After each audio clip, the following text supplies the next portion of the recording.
प्यारे विद्यार्थियों, आज हम बात करेंगे भूगोल कक्षा 12वीं के प्रायोगिक कार्य में सबसे पहला पाठ है।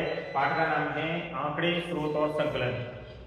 इस अध्याय में हमने कल डायग्राम के बारे में बात करी और ये बात करी थी कि किस तरीके से जो है अंक विभाजन रहेगा। 30 अंक का प्रायोगिक कार्य होगा जिसमें 16 अंक का पेपर होगा, 4 प्रश्न आएंगे, प्रत्येक प्रश्न 4 अंक का होगा और 14 अंक में 10 अंक का जो है हमारा रिकॉर्ड संधारण और 4 नंबर का वाइवा वॉइस यानी मौखिक जो प्रश्न है वो पूछे जाएंगे। इस तरीके से कुल मिलाकर के 30 अंक का जो है हमारा पूरा प्रायोगिक परीक्षा होगी। तो आइए हम सबसे पहले शुरुआत करते हैं कि जो प्राथमिक आंकड़े हैं, प्राथमिक आंकड़ों के जो साधन हैं वो क्या हैं, इसके बारे में सबसे पहला है व्यक्तिगत प्रेक्षण। देखिए जो व्यक्तिगत प्रेक्षण है, ये व्यक्तिगत प्रेक्षण जो है इसमें यह सूचनाओं के उस संग्रह की ओर संकेत करता है जो व्यक्तिगत या व्यक्तियों के समूह द्वारा क्षेत्र में प्रत्यक्ष प्रेक्षण द्वारा एकत्रित किया जाता है। यानी इसमें देखिए कि व्यक्तिगत प्रेक्षण शब्द से ही पता लग रहा है कि कोई भी प्रेक्षण जो लिए जाते हैं वो एक तो ये है कि प्रत्यक्ष रूप से लिए जाते हैं और इसमें प्रेक्षण जो लिए गए हैं वो कैसे हैं, व्यक्तिगत है, यानी व्यक्तिगत प्रेक्षण। तो जो भी सूचनाएं इकट्ठी की गई हैं उस संग्रह की ओर ये संकेत करता है, इशारा करता है जो व्यक्तिगत या तो व्यक्ति स्वयं जाकर के या फिर कोई व्यक्तियों के समूह द्वारा किसी क्षेत्र में जाकर के प्रत्यक्ष प्रेक्षण द्वारा एकत्रित किया जाता है, तो ये व्यक्तिगत प्रेक्षण है।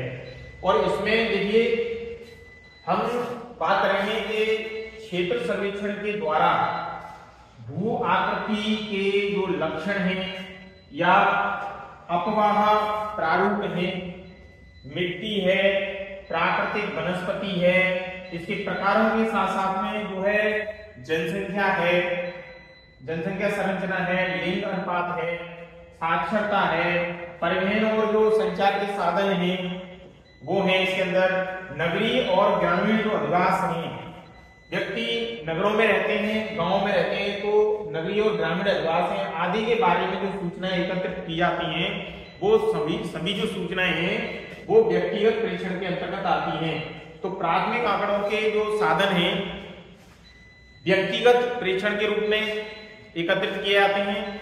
अब दूसरा जो इसमें पॉइंट आता है वो आता है साक्षात्कार। आइए हम साक्षात्कार के बारे में भी थोड़ी चर्चा करें।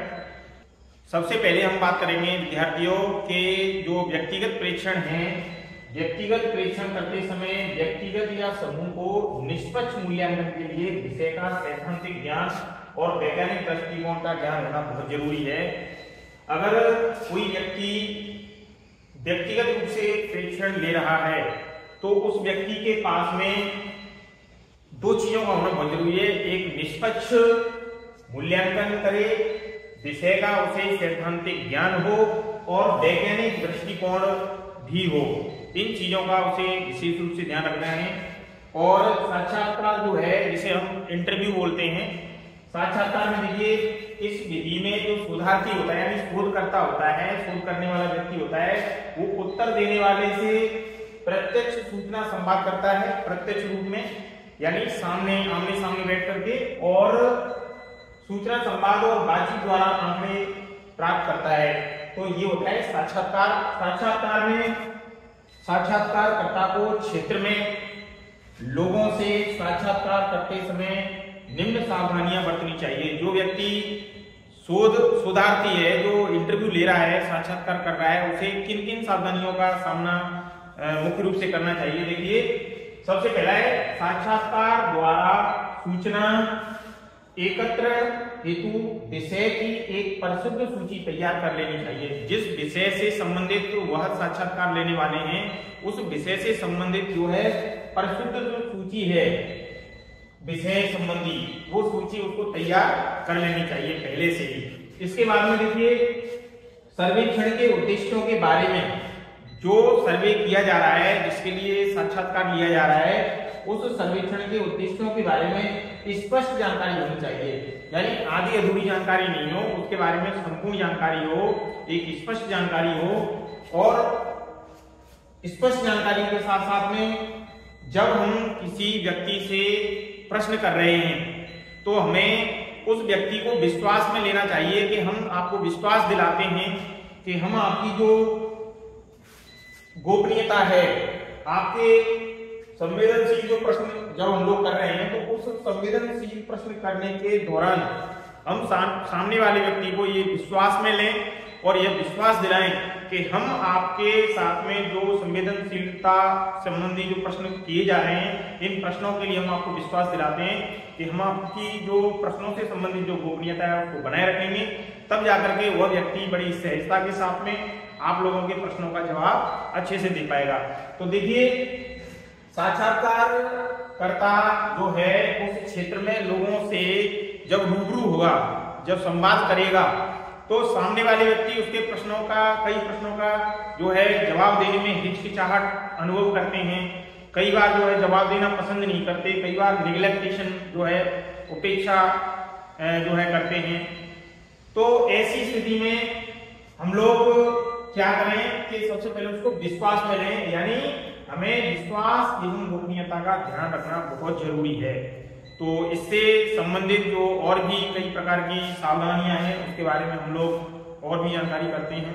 देखिए विद्यार्थियों, जब हम किसी व्यक्ति का साक्षात्कार ले रहे हैं तो उस दौरान हमें कुछ बातें विशेष रूप से जो याद रखनी है, उनमें देखिए अनुकूल वातावरण हो। जिस व्यक्ति का हम साक्षात्कार ले रहे हैं उस व्यक्ति के लिए अनुकूल वातावरण हो, ताकि उत्तर देने वाला जो व्यक्ति है यानी उत्तरदाता है वह बिना झिझक के तथ्यों को स्पष्ट कर सके और अच्छे से जवाब दे पाए। दूसरी बात है, देखिए प्रश्नों की भाषा जो है सरल हो और शिष्ट हो, क्लिष्ट भाषा नहीं होनी चाहिए। यदि उसकी समझ में नहीं आया उत्तर देने वाले की में, तो हमारा जो साक्षात्कार लेने का जो मेन मकसद है, उसकी जो सटीकता है, स्पष्टता है, वह सही रूप में क्रियान्वित नहीं हो पाएगी। तो प्रश्नों की सहजता हो, भाषा की सरलता हो, शिष्टता हो, ऐसे प्रश्न पूछने से बचना चाहिए जिससे उत्तरदाता जो है वो असहज महसूस करे, उत्तर देने वाला जो व्यक्ति है वह सहजता महसूस न करे, या उसके आत्मसम्मान या फिर धार्मिक भावना को ठेस न पहुंचे। इन बातों का जो है हमें विशेष रूप से ध्यान रखना चाहिए। साक्षात्कार के अंत में उत्तर देने वालों से पूछना चाहिए कि वह जो सूचना दे चुके हैं उसके अलावा कोई सुसंगत सूचना है, इसके अतिरिक्त और क्या जानकारी वो हम लोगों के लिए दे सकते हैं। तो ये जो है हमें जरूर पूछना चाहिए, जिससे कुछ ऐसी बातें हैं कि उससे संबंधित कुछ साक्षात्कार के दौरान वह व्यक्ति किन्हीं कारणवश न कह पाया हो, तो वो सूचनाएं जो है निकल करके आए जो हमारे डाटा के रूप में काम आएंगी। और जिस व्यक्ति का साक्षात्कार लिया है, देखिए उस व्यक्ति ने साक्षात्कार दिया है, अपना कीमती समय दिया है, तो उसके लिए साक्षात्कार के अंत में बहुमूल्य समय प्रदान करने के लिए उस व्यक्ति का हमें धन्यवाद और कृतज्ञता जो है आवश्यक रूप से ज्ञापित करनी चाहिए।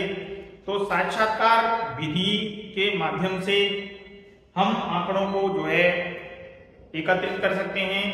इसके बाद में है प्रश्नावली अनुसूची। प्रश्नावली के माध्यम से हम लोग किस तरीके से जो है डाटा एकत्रित कर सकते हैं, तो इसके बारे में जानकारी प्राप्त करते हैं। चलिए विद्यार्थियों, प्रश्नावली जो अनुसूची है, प्रश्नावली अनुसूची भी डाटा एकत्रित करने की एक महत्वपूर्ण विधि है।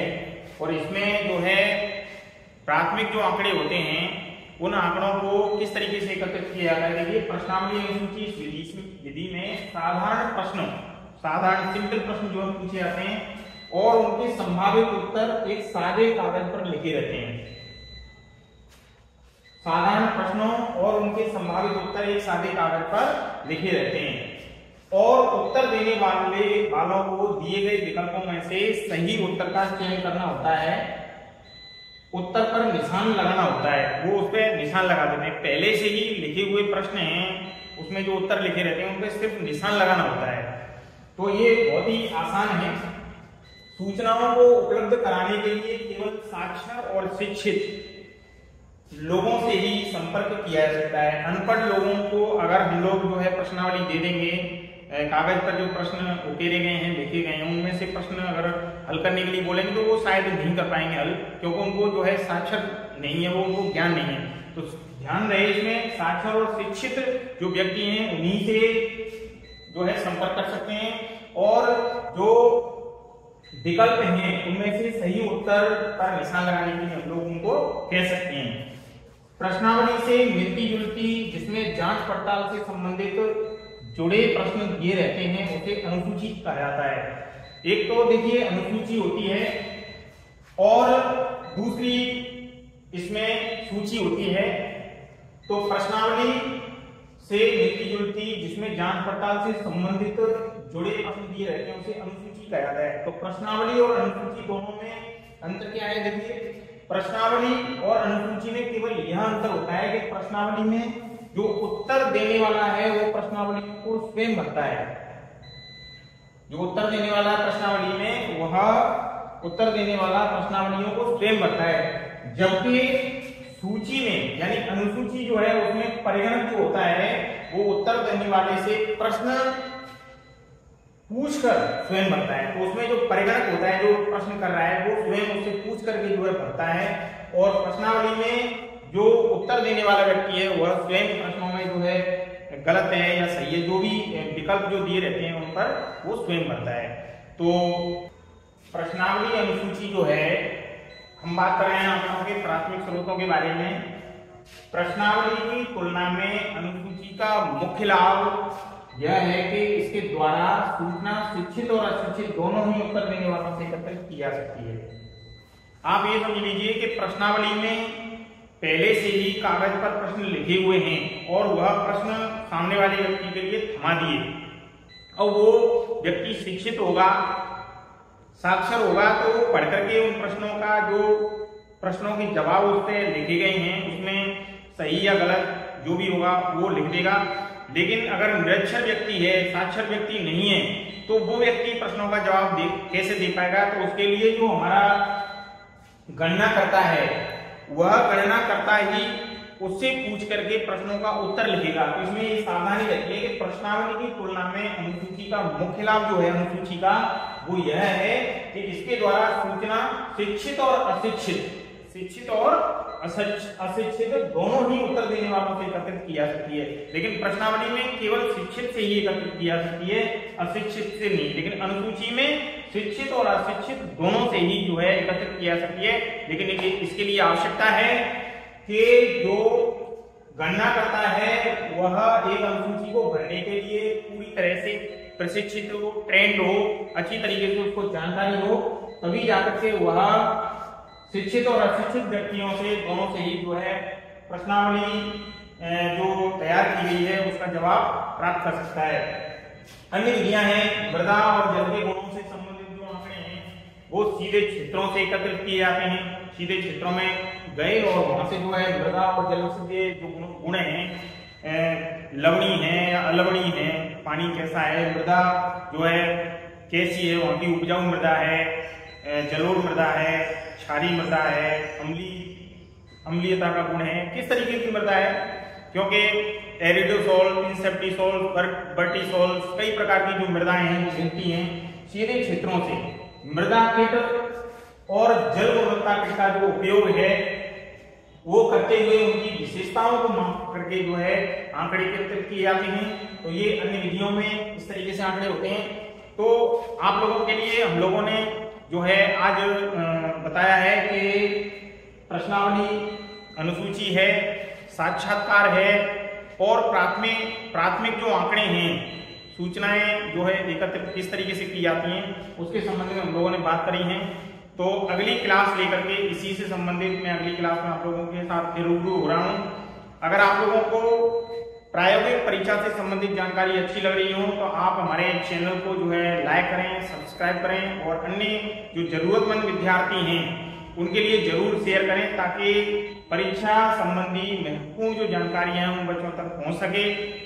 मेरा उद्देश्य यह है कि दूर दराज के जो बच्चे हैं, दूर दराज में रह रहे हैं और जहां पर कई जगह ऐसी हैं कि जो है भूगोल के लेक्चरर भी नहीं हैं, तो उन बच्चों तक ये जानकारी पहुंचे जिससे वो बच्चे किसी न किसी प्रकार से मोबाइल के द्वारा आजकल डिजिटलाइजेशन काफी हो गया है, हर गांव में जो है मोबाइल की पहुंच संभव हो पा रही है।